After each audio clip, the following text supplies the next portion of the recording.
మానేసుకుంటున్నాను కదమ్మా, ఇక తాగంగా. ఇంకెప్పుడు తాగొద్దు నాన్న.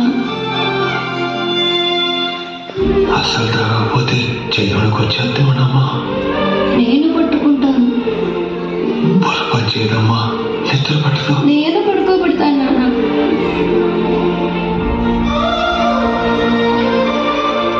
ఎప్పుడు అడగలేదు కదమ్మా, ఎప్పుడు అడుగుతున్నావు? తాగితే నువ్వు సంతోషంగా ఉంటావనుకున్నాను నాన్న, కానీ నువ్వు సంతోషంగా లేవు. నిన్ను చూస్తే నాకు